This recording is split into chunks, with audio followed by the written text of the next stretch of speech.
দুর্ঘটনা যেন না হয় আমরা বিশেষ করে খেয়াল রাখবো। হুজুরকে আসার জন্য রাস্তা করে দেই, আমরা হুজুরকে আসার জন্য রাস্তা করে দেই।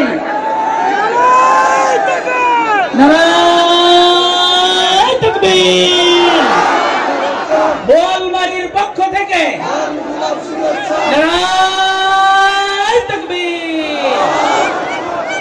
বড় যদি কেউ ভুল করেন, সত্যি কথা বলছি, আপনি কিন্তু কিয়ামতে মিজানের পাল্লায় মাপ দিতে গিয়ে ওই নামাজ ফরজের যে উদাহরণ দিলাম, 12টা আদায় করেছিলেন, একটা আদায় করেননি, তাহলে পুরাটা 0 বা 0, আপনারও কিয়ামতে 0 বা 0 হবে।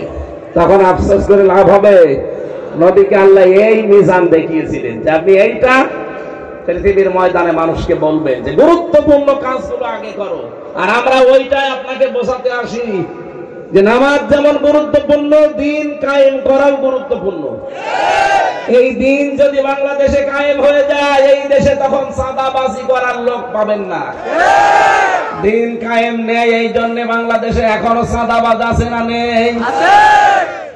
আগে ছিল তো 180 মাইল বেগে চালাতো, এখন দেখছি 190 মাইল বেগে চলছে। সেদিন এক লোক গিয়েছে এক জজের কাছে চাঁদা চাইতে গাইবান্ধায়, নারায়ণগঞ্জের বন্দরে গেছে রাত 12:30টার সময়। ওরা বলছে যে আমরা এত রাতে চাই চাঁদা চাইতে, মানুষ টের পায় কি করে? আরে বেটা, আমি রিমান্ডে ওদের মেশিন দেখেছি।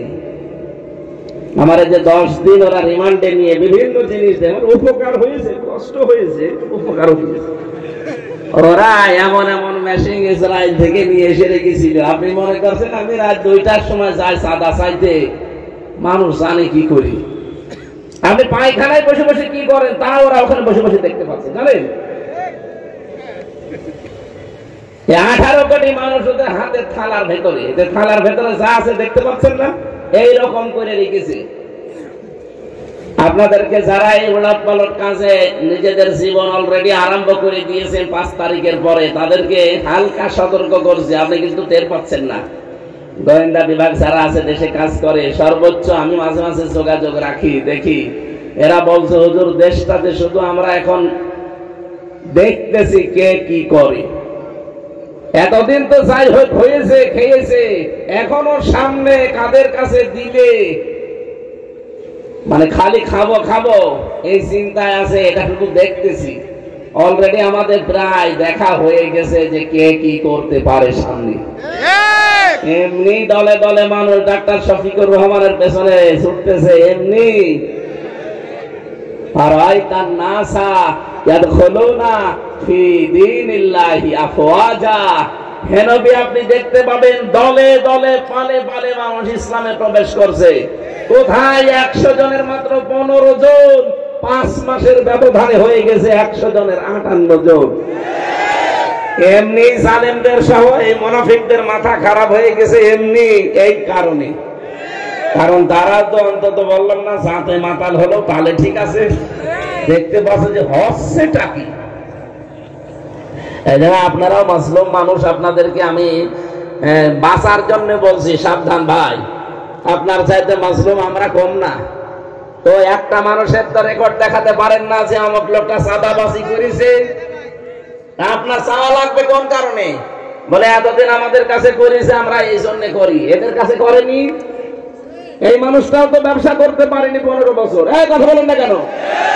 এর তো চাকরি ঠিক মতো উপরে উঠতে চাইনি, এক চেয়ার থেকে আর এক চেয়ারে উঠবে, 15 বছর আরো নিচে নামিয়ে দিয়েছে। বৈষম্যের শিকার শুধু আপনারা, আমরা হইনি। দেখো আমরা তো এগুলো করি না। সাবধান, আপনি থামবেন। আপনাদের সর্বোচ্চ যিনি দায়িত্বে আছেন তিনি পাগল হয়ে গেছেন অলরেডি, বারবার ভিডিও বার্তা পাঠাচ্ছে। কি আরম্ভ করেছেন আপনারা? থামেন। জনগণ যদি সত্যি মুখ ফিরিয়ে নেয়, কোন বাবা আপনার পাশে থাকবে না। এজন্য আমরা সাবধান হব ভাই।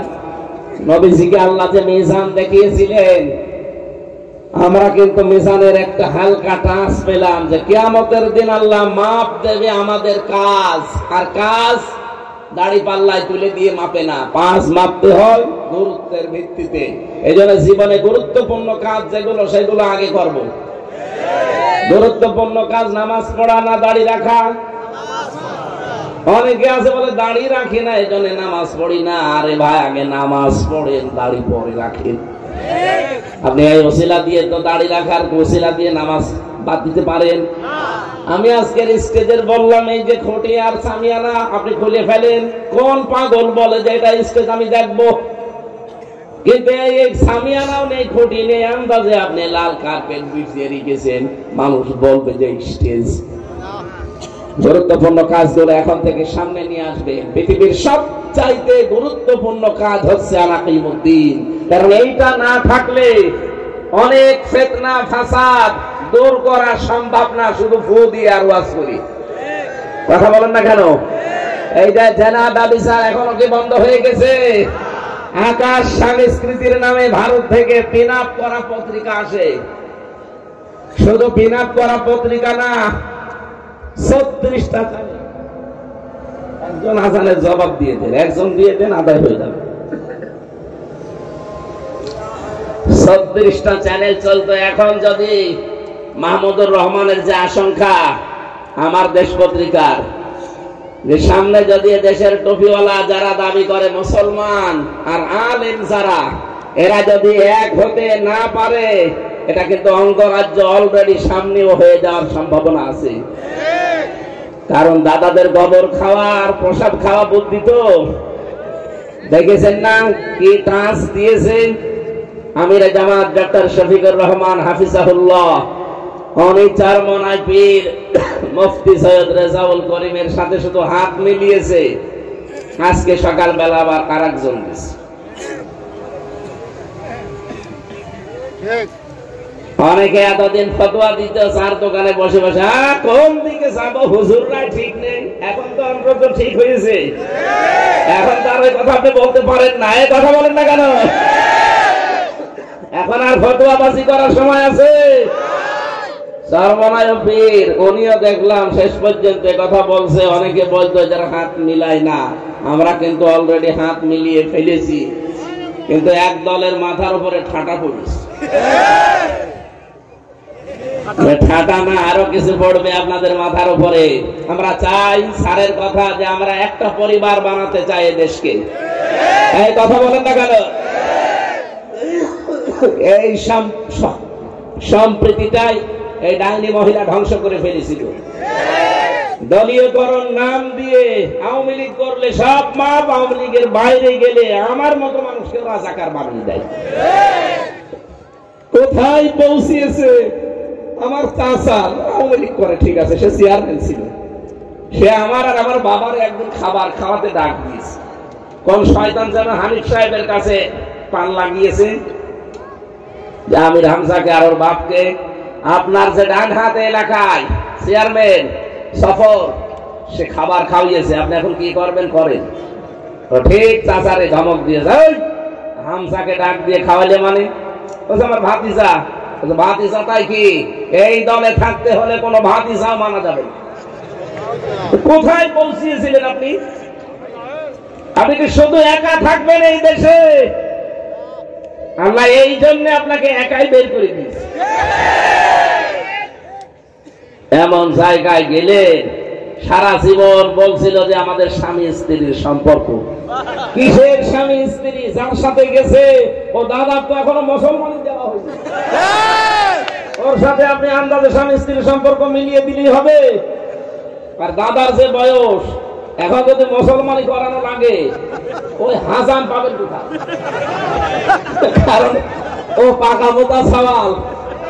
এখন হাজাম যে, সে তো আর চোখ খুলে কাটতে পারবে না, চোখ বন্ধ করে কাটা লাগবে, তাও বুড়ো হাজাম লাগবে। এখন মুরব্বী মানুষ এমনি হাত কাঁপবে, বুড়ো মানুষ, তারপরে চোখ বন্ধ করে ও আগা কাটতেছে, গোড়া ফিরে ফেলবে। মানে দাদার জীবনের মতো বিয়ের স্বাদ মিলে যাবে। এই জন্য ওনার সাথে বিয়ে যেহেতু জায়েজ না, আছে কন্যা ওখানে থাক, কিন্তু আবার সমস্যা যেন না হয়ে যায়। একটা ফেক কিনা জানি না, কয়েকদিন শুনছি ওই দেশের এক মন্ত্রী অমিত শাহ, সে নাকি ওনার ছোট বোনকে ধর্ষণ করেছে।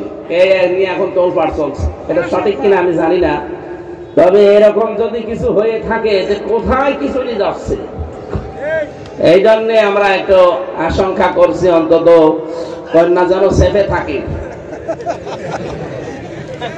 আর ডোনাল্ড ট্রাম্প যা আরম্ভ করেছে, 20 তারিখে ক্ষমতা নিয়ে শপথপাঠ করেও বলেছে ভারতের 16 লাখ নাগরিক দেশে অবৈধ, আমি সব ফেরত পাঠাবো। দাদার মাথা খারাপ। এতদিন বলতো বাংলাদেশ না খেয়ে মরবে, এখন দেখেন পেঁয়াজ আর আলু